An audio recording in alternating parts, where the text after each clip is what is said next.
Have you ever wondered why Greece, a civilization celebrated for its culture, philosophy, and military prowess, fell to the Romans? Imagine two titans of the ancient world, each with their own unique strengths and cultural identities, rising to prominence in their own corners of the Mediterranean. On one hand, we have Greece, a constellation of city-states known for its groundbreaking ideas in philosophy, arts, and democracy. On the other, we have Rome, an emerging powerhouse with a disciplined military and a knack for building vast infrastructure. Greece, the elder of the two, was a beacon of enlightenment where great minds like Socrates, Plato, and Aristotle laid the groundwork for Western philosophy. It was a land of city-states, each with its own government and way of life, but bound together by shared language, religion, and cultural norms. Their military prowess was legendary, with the Spartan warriors and Athenian navy becoming symbols of Greek valor and strategic brilliance. So, when did the mighty Greeks first cross paths with the Romans, you ask? The answer takes us back to the early days, when Rome was but a fledgling city-state amidst the grandeur of the Greek world.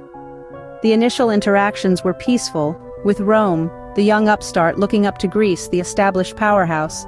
The Greeks, with their advanced culture, philosophy, and arts, unknowingly played the role of a teacher to the Romans.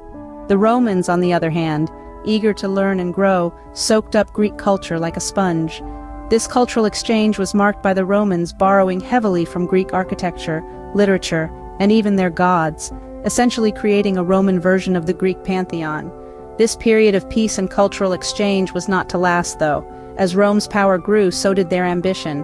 It was this ambition that eventually set the stage for conflict. The seeds of war were sown, and the world braced itself for the epic clash of these two titans.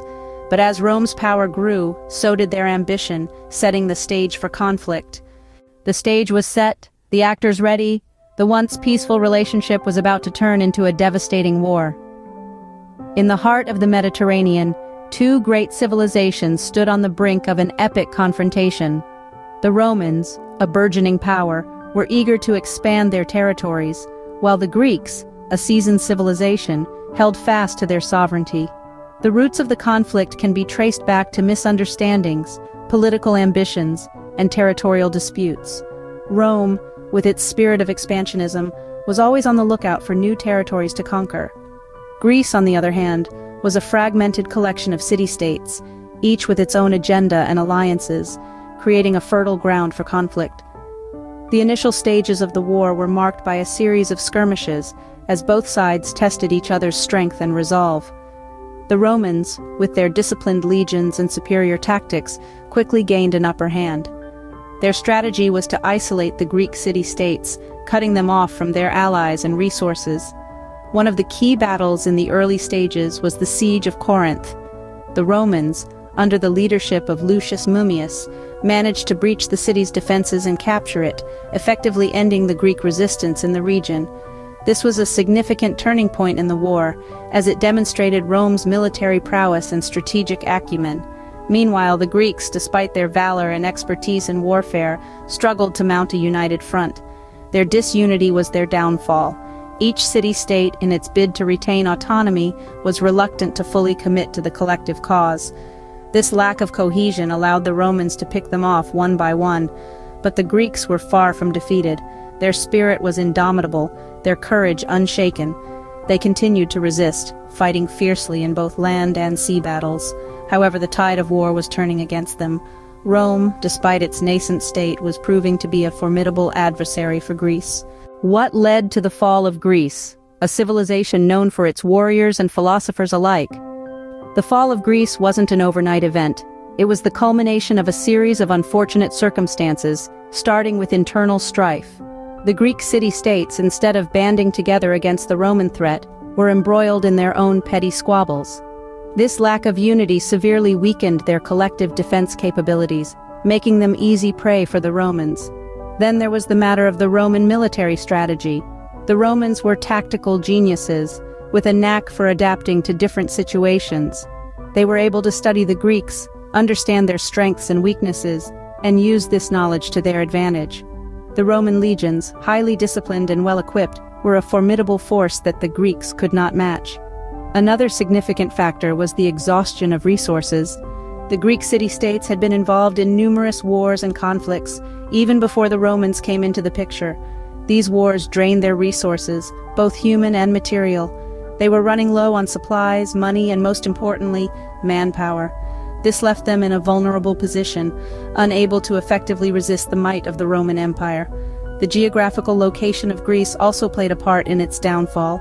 The Greek city-states were scattered across the rugged terrain, separated by mountains and seas.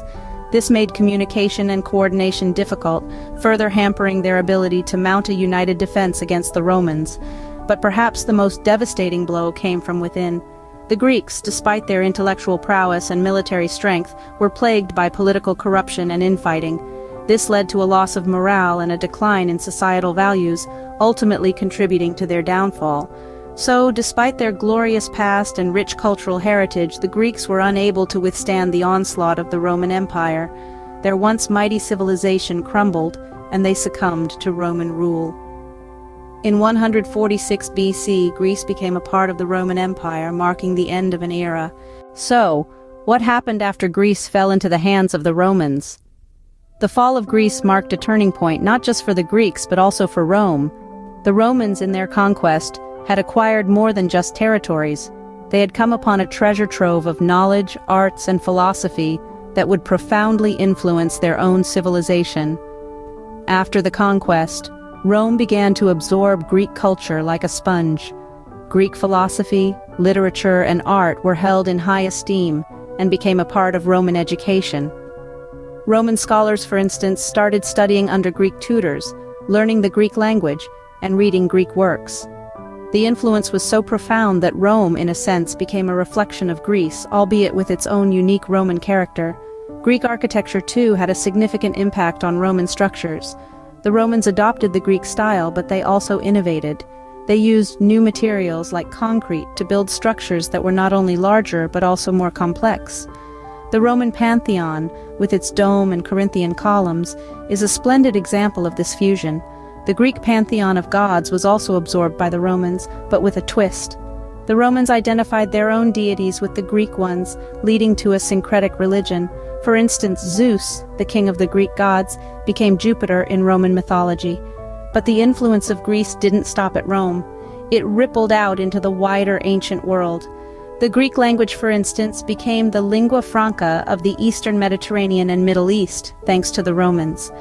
Greek ideas about democracy, philosophy, and science also spread far and wide, influencing cultures and civilizations across the globe. So, while Greece may have physically fallen to Rome, its spirit remained indomitable. Its ideas, its culture, its knowledge became immortal, transcending borders and time. The Greek influence on Rome and through Rome on the world is a testament to the enduring power of culture and ideas. Greece may have fallen to Rome, but its influence lived on, shaping the Roman Empire and the world beyond. To wrap up, why did Greece, a beacon of ancient civilization, fall to Rome? We've taken a deep dive into this intriguing question, uncovering the rise of these two titans and their initial encounters. We've seen how Greece, despite its cultural and intellectual prowess, was not immune to the military might of Rome. We delved into the war that ensued, a grueling conflict that tested the resolve of both nations. The fall of Greece wasn't a sudden event but a gradual decline, marked by power shifts, strategic missteps, and the overpowering strength of the Roman legions. In the aftermath, Greece's influence didn't simply vanish. Instead, it permeated Roman society, shaping its art, philosophy, and even governance. Their intertwined histories remind us of the complex dynamics that can exist between civilizations. Remember, history is not just about the rise and fall of civilizations, but also about their lasting impacts. Until next time, keep exploring the past.